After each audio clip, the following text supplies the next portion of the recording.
The developer was a woman named Norma. Michael assured him that she was the only one who possessed this ability. She could help awakened individuals surpass their limits and reach higher levels. Jin-Woo noticed that this woman's aura was different from the other hunters. Michael asked her to explain her ability in detail to their guest. She looked at Sung and said, "It seems you don't believe us. I don't blame you. Everyone who came before you met us with the same impression. But once I use my ability on you, your doubts will disappear. All awakened have a limit they cannot surpass. And that's where I come in. I can help you surpass that limit." Michael told him that this ability is exhausting, and Norma usually needs a long rest after using it. That's why only a few people get this opportunity. Jin-Woo admitted to himself that it was an amazing ability if what she said was true. Then he asked her about how effective this process was. She told him that the results vary from person to person, but it's expected that his strength will increase by about 30%. This number shocks Sung because it's very high and doesn't require any training.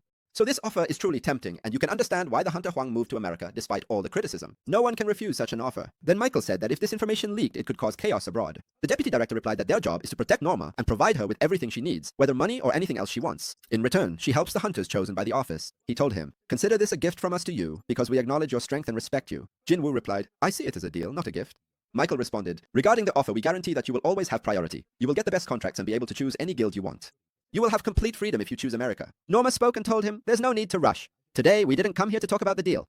Today, you will undergo the first stage of the second awakening. As we told you before, this is a gift, and this is how we will show you our goodwill." Michael asked him, "Do you agree to let her use her ability on you?" Jin-Woo replied, "Without any cost." He answered, "Yes, consider it just a service." Jin-Woo agreed, as his curiosity got the better of him. Norma held his hands and asked him to look directly into her eyes. Michael smiled and thought to himself that Jin-Woo had fallen into the trap because this ability becomes addictive for anyone who desires power. Every hunter who passes the first stage will want to complete the remaining stages, no matter the cost, and at that point they will pressure him to sign any contract. Norma succeeded in activating her ability, and now she would be able to see the limits of his power. She moved to a vast dark place. This place represents his limits. And here was the shock. There was no end. Then a shadow resembling a human appeared, approaching her little by little, the distance shrinking. Then it gave her a terrifying look, so she immediately withdrew and screamed loudly out of sheer terror. Immediately, the guards raised their weapons at Sung, thinking he was threatening Norma's safety. Michael ordered them to stand down and told them, "Don't you know who he is?" The guard tried to justify his actions, saying he was worried about Norma, but Michael scolded him and said, "You're an idiot. Go take care of her if you're so concerned." Then he bowed before Jin and apologized for the guard's behavior. Jin replied, "It's all right, but I don't understand what happened.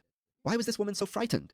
Michael told the guard, "If Thomas Andre had been in Jin-Woo's place, we would all be dead, you idiot." The guard started sweating when he realized the seriousness of his mistake. Michael approached Norma and asked her, "What's wrong? You're sweating a lot. Are you sick?" Norma didn't answer him. She was trembling as if she had seen a monster. Michael apologized to Sung, telling her that the lady didn't seem well and promised to call him when her condition improved. And he ordered Adam to escort the hunter home. Then Norma was asked, "Please tell me what happened." She answered him in a terrified voice, "It's the king, and he is extremely powerful." These words shocked Michael. This means that the evaluation given to Sung was wrong. He shouldn't be ranked S, but rather at the national level. Norma told him that she couldn't confirm this because he was different from any hunter she had ever met. When she was inside him, she felt that he could also see inside her. And what terrified her the most was that the hunter had no limits, which makes him qualified to be the strongest hunter in the world.